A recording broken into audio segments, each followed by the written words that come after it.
Hello and welcome to Cali Legends Media. Thanks to all the subscribers for your support. I appreciate each and every one of you. Okay, this video right here, I'm doing it for fun. I hope you guys enjoy it. I hope that, brings a smile to your face, man. It's just a story just to trip on. And it began a long time ago when I was just a puppy, all right? So, I don't know if my dad was trying to teach me work ethics, or maybe he was just trying to keep me busy so I'd stay off the streets. I don't know. I don't know what his motive was, but it seemed like he was always coming up with these jobs that I can do, right? And he already knew that they would hire me, and the job was like a cinched domino, right? So, I remember the first one came when I was monkeying around with my Theo Jr.'s shoebox. Okay, he had a shoebox with all the polishes, the brushes, everything, to shine shoes. He had Cordovan, black, brown, all kinds of clear waxes inside of his box. Anyways, so one day he's asleep on the couch, and I go over and I start going through his box. And you just hear a big old gunshot in the house, and my uncle jumps up, right? And I'm sitting there with a smoking gun, okay? I found a gun in the shoebox. And messing around with it, trying to cock it and all of that. And, I could have shot him or me, but thank God none of that happened, okay? So he knew my mom was going to be livid, man, and probably get him kicked out of the house. My Uncle Junior didn't live there. He was just staying there because he needed a place to stay. Got in a fight with his wife, right? So he tells me, he says, look, Steve, don't say nothing to your mom or anything or to your dad. I'm going to let you have this shoebox, okay? But you can't say nothing. I'm going to show you how to shine shoes. I'm going to show you how to spit shine everything. Well, he ends up getting busted about 2-3 days later on. But I told my mom that he gave me the shoebox. And I guess at some time she verified it. My mom handed me the box. I went and I put it away, and I waited for my uncle to come home, right? So my dad asked me, hey, what are you going to do with the shoebox? I go, well, I wanted to make money. I wanted to, I was little. I don't know how old I was, but I was, probably in the first, second grade. I was just a little kid. And he goes, look, man, next year, I'm going to get you a job. I don't know doing what you'll be doing, but if you really want to work, I'm going to get you a job. And I said, all right. And sure enough, man, true to his word, he got me a paper route, okay? With a paper route, you drive on your bike with these bags, and you throw the papers into different yards that have signed up to buy a paper from you, So my dad had already worked it, he already got me my addresses and everything. And I remember the first day a van came and brought us a stack of newspapers. And we had to fold them up and, I think put a rubber band, I don't remember, it was a long time ago, and prepare them to throw into the yards, right?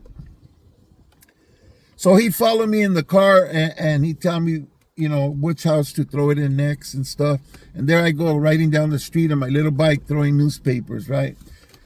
In the rainy days, he'll take me in the car, and if I couldn't throw it from the window, I'd get off and just throw it on the porch and get back in the car, right?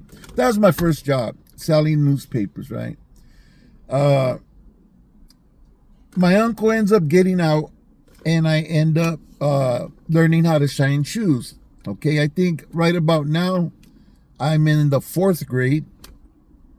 I skipped the 3rd grade, so I went from 2nd grade to 4th grade. So I'm a 4th grader, and he shows me how to shine shoes, how to spit shine them, and I could do it, and I did a good job, right? So I had my regular customers. Plus, I'd go to Whittier behind Johnson's, the old Johnson's next to the barber shop in the back in the alley. If anybody knows what I'm talking about, lived around here, you remember back in the days it was Leo the barber. One gave me my first haircut.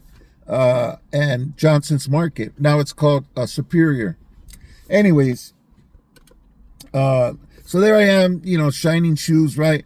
But I noticed I made more money with the newspapers, right? So I went back to selling newspapers. I used to stand on the freeways, okay, on the off ramps with the newspapers, and people would pull up and buy a newspaper from me, and then they'd give me a tip, whatever it was. It was good. If you got $1, that was a good tip back then. You buy a lot of stuff with $1. Anyways, so I'd be getting my tips. So I actually got paid every day. Plus, at the end, payday would come, and based on as many newspapers I sold, I'd get paid, right? So one day, Ringling Brothers and Barnum and Bailey Circus had came to Whittier. Okay, I'm going to make it simple. It's where Kmart used to be, Two Guys. Later on, Rite Aid. I think right now it's a Target. Right in that little mall, right off of Whittier Boulevard, I think, and Goodrich it could be, or it could be. It's just like a block or a few blocks from Atlantic, right?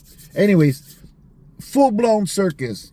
They had lions, tigers, and bears. They had elephants, llamas, camels. They had all the Ferris wheels, roller coasters, all that stuff. And they had a big top. Well, in the big top, I sold cotton candy, okay? I'd walk around. I was a big kid, okay? I've always been real big, bigger than the rest of the kids in my class. Even though I had skipped a grade and they would be older than me, I was always very big. Just like a couple of my boys they're huge, they're taller than me. Anyways, there I was carrying that big old board with cotton candy stuck on it, and I'd work the crowd and go sell them their cotton candies, right? Plus, you get tips. So I was making, and then I'd feed the lions, tigers, bears, elephants. I'd feed them. It was a great job. I loved it, man. And I would do that every time they'd come. They'd come, I think, like every summer. They would set up, and I'd go and I'd get my job, right? I even asked them one time if I could go with them and just live with the circus and go and work with them all the time. But anyways, yeah, I worked in the circus at Barnum and Bailey Circus, feeding the animals and selling cotton candy.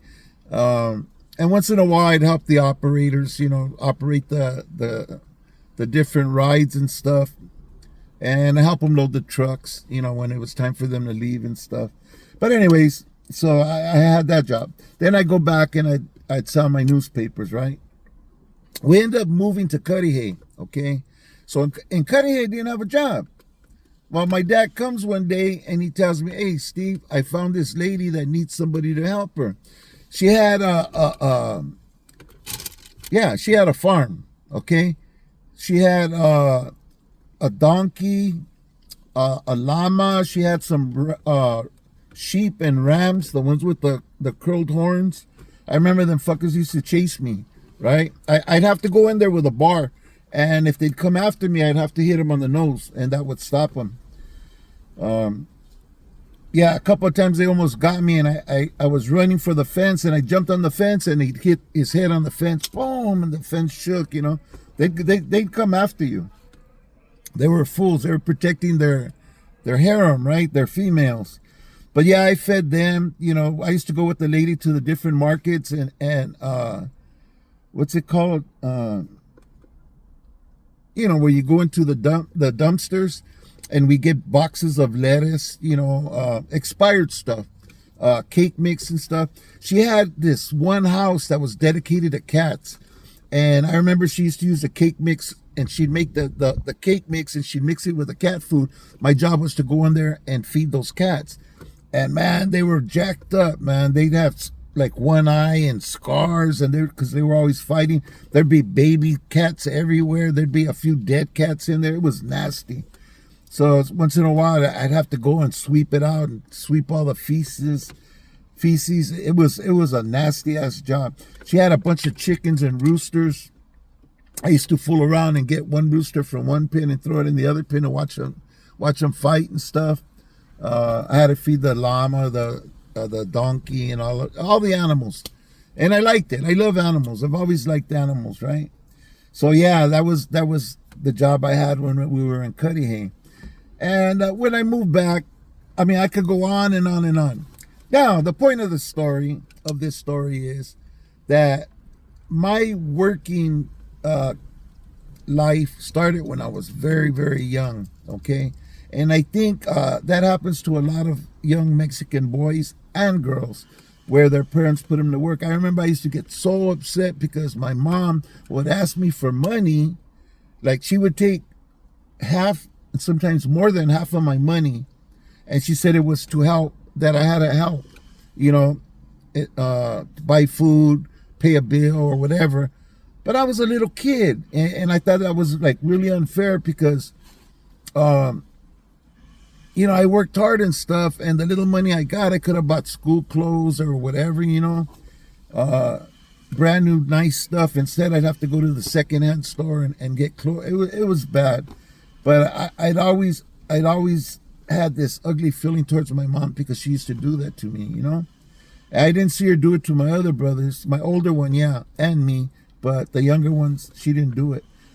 And I'm the one that was real vocal about it. I didn't like it. I thought it was unfair. I thought it was wrong. I thought she took too much of the money, anyways. But I continued working since I was very, very young. Like I said, I graduated when I was 16 years old. And I'd say I graduated on a Friday. Monday, I started working at Certified Grocers in their freezer deli section, which was a very, very hard job. We had to wear all these extra clothing so that we wouldn't, freeze in the freezer. We'd come out with icicles on our mustache and our eyebrows. It was a freezer, working inside of the freezer. The deli wasn't too bad, but anyways, my first job right out of high school, I was 16 years old. I just graduated. I didn't get no summertime. I didn't get no rest. Straight to work. And until finally one day I was in an accident there at work where I hurt my back. I was off for a little while, but I was able to go for training, and I went for training to become a mechanic. Okay, I became a mechanic, I would say when I was about 18, 19 years old. And I worked for Marksy Bloom, Tuna Masters, Norwalk Toyota, Downey Dodge and Peugeot, Greenwood Pontiac Mazda GMC, in the used car departments. I was a used car reconditioning manager. And that's where I started getting better jobs, So I was working in management in these dealerships, and I ended up quitting to go to work for a gang project. Okay, it was called the Gang Violent Reduction Project, and the project was to representatives from all the different neighborhoods would work together. Whenever there was a problem, we try to settle it without warfare, and if there was warfare, we'd set up the rules, to warfare, just keep the families out of it. Let's not hit no pads and this and that, and we'd have our rules of engagement, Anyways, from that I went to work for this place called Union Technology, okay? And I was an inspector of these electronic components that they would make for satellites and stuff. And they made me a manager there. I'm not going to get into the story because it's kind of a long story. They made me a manager, which gave me an opportunity to learn all of the business, everything from the beginning of production to the end. And then they put me in charge of night shift.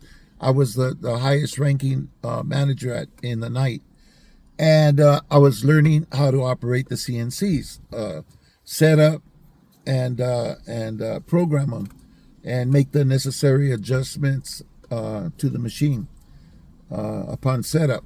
And I liked it. I liked it a lot. I liked working with machines, right? machinery. So I started going to this school, National Tooling and Machining Association of America. There I learned more about machining, reading blueprints, all of that. So I got into manufacturing, inspecting and running CNCs, or writing the programs for them. I became the production manager at Alleran Aircraft Industries, right?